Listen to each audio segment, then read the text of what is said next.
Hello and welcome to another devlog. This one's for RoboFlux, a sci-fi RPG that I've been working on with a few others for the past month.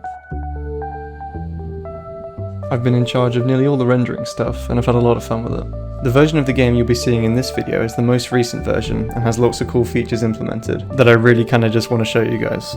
But I want to make sure I do a good job of explaining them, so they'll be in a separate video. A few of them are rendering related, and so you'll see them in this video, but they won't be properly explained until I release a dedicated video for them. Anyway, today I'll be purely talking about how I implemented the game's PBR material system. I'm hoping that by the end of this video, you should have a basic understanding of what PBR is, and a rough idea of how to implement it yourself. I also want to quickly thank everyone who subscribed and helped the channel reach 100 subscribers. Wow, much appreciated, guys. I know most of you are subscribed because of my Pygame stuff, but I hope you'll also enjoy some of my DirectX work. And without further ado, let's get on with it.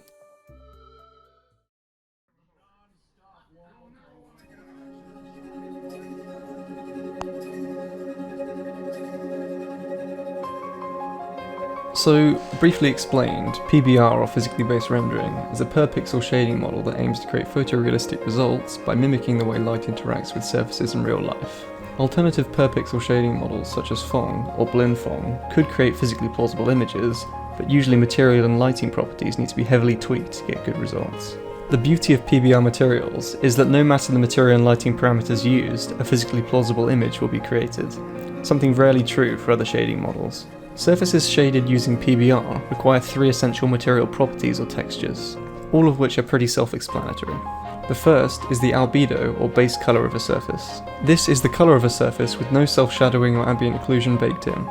If shadows or ambient occlusion are baked into the albedo texture, it will make it impossible to light up shadowed areas, even in direct illumination. This isn't a massive problem most of the time, but if you have a character with a flashlight and they decide to point it at a surface with ambient occlusion baked into the albedo texture, the areas that you would expect to be lit up by the flashlight would simply remain in shadow. The next property is roughness. The roughness of a surface dictates how aligned its microfacets are, where microfacets can be thought of as tiny microscopic mirrors along a surface. A rough surface will have chaotic microfacet alignment, and thus more blurry reflections, whereas less rough surfaces will have more aligned microfacets and clearer reflections. The last essential material property is a surface's metalness. This property dictates whether a surface is metallic or not.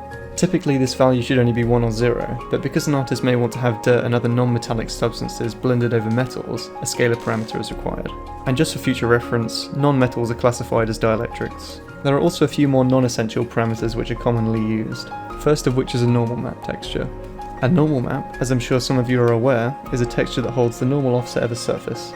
This vector information is stored in tangent space, which is basically just a space aligned to the texture coordinates of a surface, where a unit vector in the positive z-axis would be the normal of the surface. This tangent space normal offset is mapped into a 0 to 255 range for each channel, so that it can be stored as an unsigned 24-bit color texture, aka a JPEG. Just as an example, a perfectly flat normal map would be a texture with a color of 128, 128, 255, which would look like this. The tangent space normal extracted from this texture would simply be a unit vector pointing in the positive z-axis, and thus, a surface shaded with this normal map would look identical to a surface shaded with the geometry's original normals. This is why most normal maps seem to look this kind of bluish colour. The normal is rarely altered drastically, and thus usually stays around the positive z-axis, which is this kind of blue. So to get the world space normal, i.e. the one used for lighting of a surface, the normal map texture is sampled per pixel and transformed from tangent space into world space using a tangent space transform matrix, which is computed using the normal and tangent of a surface. Finally, this transformed vector can be used for lighting calculations. This allows for massive amounts of apparent surface detail with minimal actual geometry. Other less interesting channels include ambient occlusion and emission. To help illustrate how the different channels or textures affect the final image, I've downloaded and rendered all the channels of 2 PBR materials to show you. The first material is a fairly rough rock material with lots of detail stored in the normal map and displacement textures.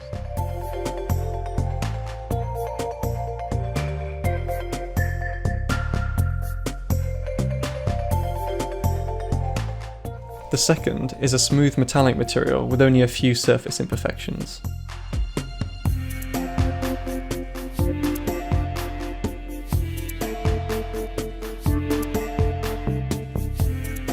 There are two additional important factors that help this approach achieve photorealism. The first is the fact that this model takes into account the conservation of energy. This means that the outgoing light energy will never exceed the incoming light energy, with the exception of emissive surfaces. The second factor is that it uses a physically based BRDF or bidirectional reflectance distribution function. Jeez, what a mouthful. BRDF approximates how much each individual light ray contributes to the final reflected light of an opaque surface, given its roughness.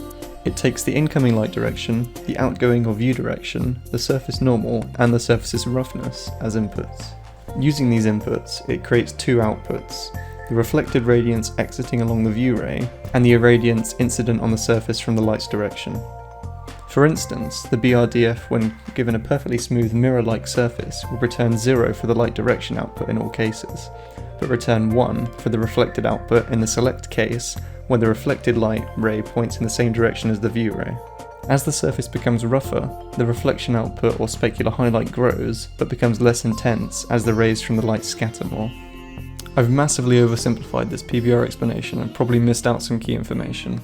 Therefore, I strongly recommend that you go and read through the resources that I've linked in the description, as they'll give you a much deeper understanding of the topic. In the next section, I'd like to briefly talk about image-based lighting. You're just gonna want to be like, oh, fuck it, what would happen if I just drove off the road right now? I don't know if anyone would ever do that, honestly, but... Rendering this scene with just a directional light gives the result on the left. This just goes to show how much of a difference ambient light in a scene makes. To get physically accurate ambient light, 2 cube maps are required. Just to be clear, cube maps can be thought of as omnidirectional textures that are sampled with a 3D vector as opposed to a 2D one. Just as an example, the skybox in the background is rendered using a cube map texture that is sampled using the view ray. The cube maps required for PBR ambient lighting are a diffuser radiance cube map and a reflection cube map. The diffuser radiance cube map can be thought of as the diffuse light an object should receive from the environment in every direction. It is computed using a shader that convolutes the environment texture. Effectively, it just averages out or blurs the original scene radiance. The video currently playing shows the sample color that objects receive from the diffuser radiance cube map. This value is then multiplied by the surface's albedo, diffuse reflection coefficient, and finally the ambient occlusion to get the ambient diffuse component. The diffuse reflection coefficient is simply 1 minus the specular coefficient, maintaining energy conservation. To make sure fully reflective metallic surfaces don't have any diffuse lighting, this value is also multiplied by 1 minus the surface's metallic value. And you can see there that the gun and lampposts are completely black, meaning that they will receive no diffuse lighting. The contents of the reflection cube map are pretty self-explanatory. It stores an image of the environment. This cube map also stores blurrier versions of the environment image in its lower bitmap levels, so that rough reflective objects can have smooth blurry reflections. The video currently playing shows the sample from this texture based on the roughness.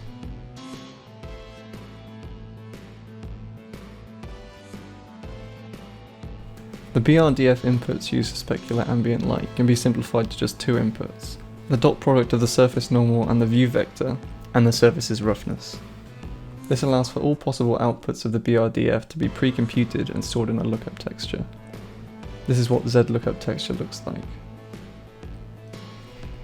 The following videos show the outputs from this function for the objects in this scene.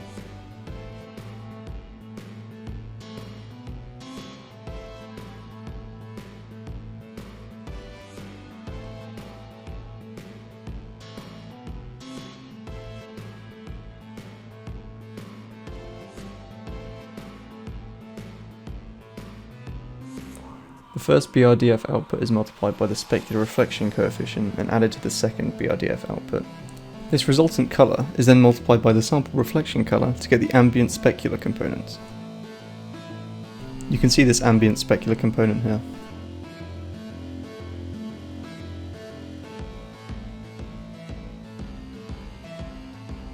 Then all that's left is to combine the ambient diffuse and ambient specular. Then also add all the direct lighting in the scene as well, and you get this final image. The final section for this video will be talking about the actual material system itself as opposed to the rendering. I have a hippo enclosure where part of it is It's amazing because. All models loaded by the engine are stored in the .obj file format. .obj models store string identifiers for every mesh in the model. These identifiers are the basis for how meshes are assigned materials in the engine. When a model is loaded, the engine will check the same directory for a .mtl file with the same name as the model. So for example, if I load robot.obj, it will attempt to load robot.mtl in the same directory. If said file exists, it will be opened and string pairs will be loaded until the end of the file is reached. The first string in each pair should be a mesh identifier for a mesh within the model being loaded, and the second string should be the name of a material to assign to that mesh. If a mesh has not been assigned a material or the object material file failed to load, it will default the mesh's material to the resource manager's default material. It will then attempt to load, if it hasn't already, the material with that name. It does this by checking if it can open a file in the materials directory with the same name as the material trying to be loaded.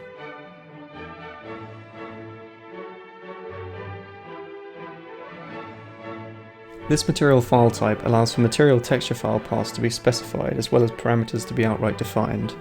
Texture paths will allow for responding textures to be loaded by the resource manager, and values allow for color textures to be generated.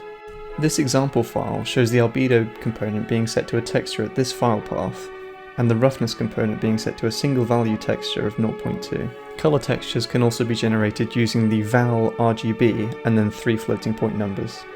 Materials are assigned automatically when models are drawn, as a pointer to the material is stored in each mesh. The mesh's draw function calls its material's bind function, which checks if that material is already bound. If it isn't, it loops through all the material textures and binds their shader resource views to the device context, and also sets the resource manager's currently bound material pointer to itself.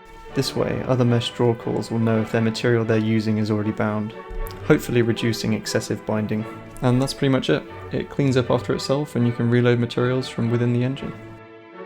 Thanks for making it all the way to the end of this video, or skipping to the end, I wouldn't know. And a whole 100 subscribers. I look forward to seeing you in the next one, I guess.